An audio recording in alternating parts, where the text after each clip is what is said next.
இந்த மகர ராசிக்காரர்களுக்கு இந்த 2026 புத்தாண்டு பலன்கள் எந்த மாதிரியான நற்பலன்களை கொடுக்க போகுது? ஆமா, உண்மையிலே தான். அதாவது மகர ராசிக்காரர்களுக்கு இந்த ஆண்டு 2026ஆம் ஆண்டு மிக உன்னத அதியோக பலன்களை கொடுக்கக்கூடிய ஒரு அற்புதமான ஆண்டு. சும்மா வாய்க்கு வந்ததெல்லாம் சொல்லல. காரணத்தோட சொல்றேன். காரணத்த சொல்றேன். நீங்களே அதை ஒத்துப்பீங்க. என்ன காரணம்னு கேட்டீங்கன்னா, உங்களுக்கு எதிர்த்து நின்னு ஒரு ஒரு உங்களுக்கு எப்பயுமே எதிர்ப்பா நினைக்கக்கூடிய ஒரு மனிதர் வந்து உங்கள வந்து முறைச்சு பார்த்துட்டு இருந்தா, உங்க மனநிலை என்னவா இருக்கும்? மனநிலை என்ன? எதனால முறைக்கிறாருன்னு ஒரு பயம், பதட்டம், பதட்டம், கோவம் எல்லாமே கலந்துருக்கு. இதெல்லாம் எதிர்மறையான சிந்தனைகள். அதே நேரத்துல உங்களை நீங்க நல்லா வரணும்னு விரும்பக்கூடிய ஒரு நல்ல மனிதர் உங்க கூட இருந்து, நான் உங்க கூட எப்பவுமே இருக்கும்ப்பா, நான் பாத்துக்கிறேன், எது பத்தியும் கவலைப்படாது அப்படின்னு சொல்றாரு. அப்ப உங்களோட மனநிலை என்னவா இருக்கும்? நான் இவங்களுக்கு என்ன பண்ண போறேன்னு தெரியலையே, சந்தோஷமா கொடுக்குறாங்க, மகிழ்ச்சியா இருக்கும், இவர் இருக்காரா எதனாலும் பாத்துப்பாரு ஆமா அப்படின்ற மாதிரி. ஆமா, இந்த ஆண்டு 2026ஆம் ஆண்டு அப்படிதான் மகர ராசிக்கு அமைய போகுது. அப்பா ஏன்னு கேட்டீங்க அப்படின்னா, ராசிக்கு எதிர்நிலையில குரு பகவான் முழு உச்ச பலத்தோட வந்து உட்கார போறாரு. ராசிக்கு எதிர் ராசி வந்து பாத்தீங்கன்னா கடகராசி. கடகராசி தான் குரு உச்சம் பெறக்கூடிய ஒரு ராசி. குரு வந்து 12 ஆண்டுக்கு ஒரு முறை தான் ஒரு சுழற்சியில ஒரு ராசிக்கு வருவார். அந்த வகையில ஒரு 12 வருஷத்துக்கு அப்புறம் திரும்ப வந்து அவருடைய உச்ச வீட்டுல வந்து அமர போறாரு. கடகராசியில் அமர போறாரு. கடகராசியில் உட்காந்துட்டாரு அப்படின்னா அவருடைய நேரடியான பார்வையில மகர ராசிக்காரர்கள் இருக்க போறீங்க. ஒரு ஜாதகத்துல ராசியோ லக்னத்தையோ குரு பார்த்துட்டாருன்னா ஜாதகத்தை முடி கையில கொடுத்தலாம். நீ அதை பத்தியும் கவலைப்படாத, போப்பா, எங்க என்ன செஞ்சாலும் சரியா வந்துடும், பயப்படாம கவலைலாம் தைரியமா இருக்கலாம், என்னாலும் தைரியமா செய்யுன்னு சொல்லிடலாம். அந்த அளவுக்கு குருவுடைய பார்வைக்கு பவர் உண்டு. அப்படிப்பட்ட குருவுடைய பார்வை இந்த ஆண்டு 2026ஆம் ஆண்டு உங்க ராசி மேல மொத்தமா வந்து விழுக போது. குரு உங்களை பார்த்துப்பார், கவலையப்படாதீங்க மகர ராசிக்காரர்களே. ஓகே, இப்ப கவலைப்பட தேவைன்னு சொல்லிட்டீங்க.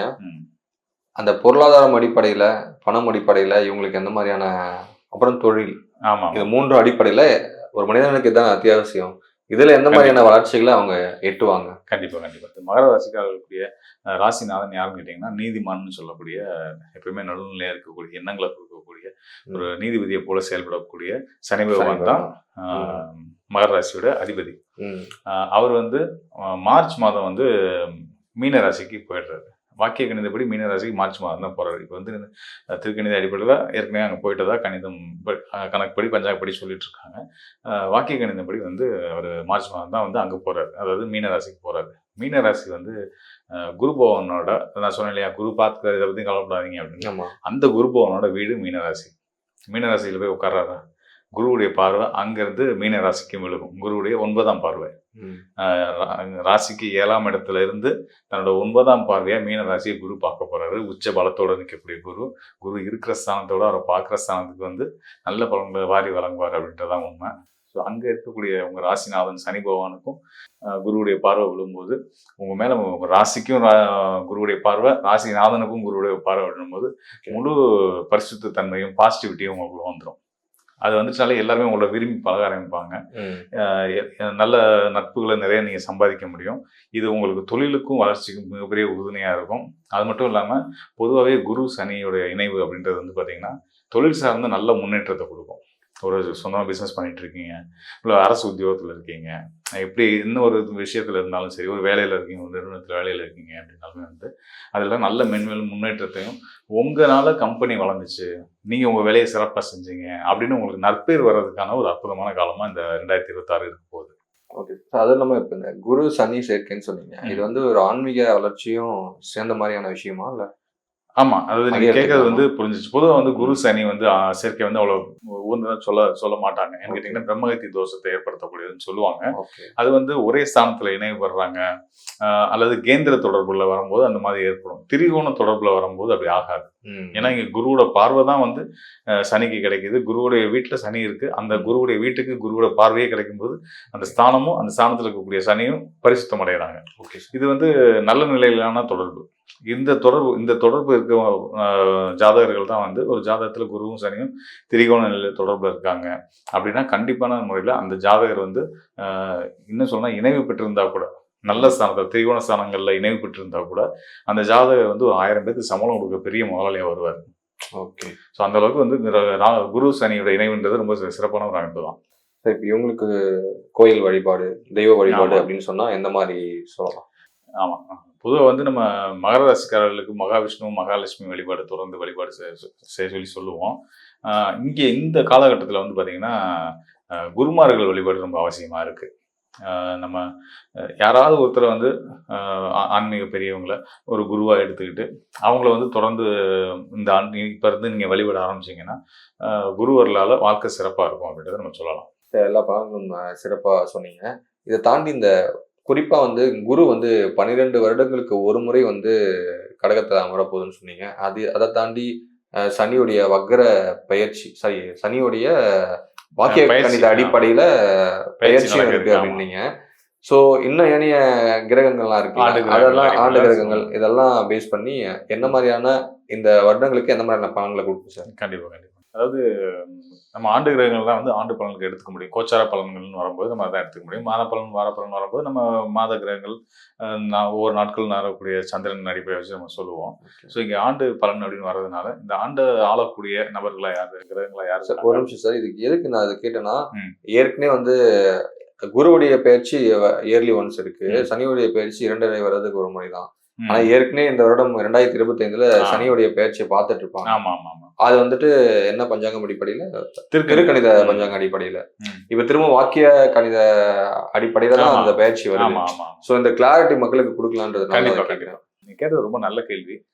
ஏற்கனவே வந்து சனி வந்து மீனத்துல தானே இருக்காரு. இப்போ நீங்க இப்பதான் இனிமே தான் வரப்போறாருன்னு சொல்றீங்களே, இது என்ன விஷயம்னு கேக்குறீங்க. அதாவது வாக்கிய பஞ்சாங்கத்தின் அடிப்படையில வாக்கிய பஞ்சாங்கத்தை ஃபாலோ பண்ணக்கூடிய பாரம்பரிய ஜோதிடர்கள்லாம் வந்து பாத்தீங்கன்னா, நாங்க வந்து இனிமே தான் வந்து சனி பயிற்சி அப்புறம் மீனத்துக்கு வரப்போறாரு. இப்போ வரைக்கும் கும்பத்துல ராகுவோட இணைவு பெற்று தான் இருக்காருன்றதான் நம்மளோட கணித அடிப்படையிலான நம்பிக்கை.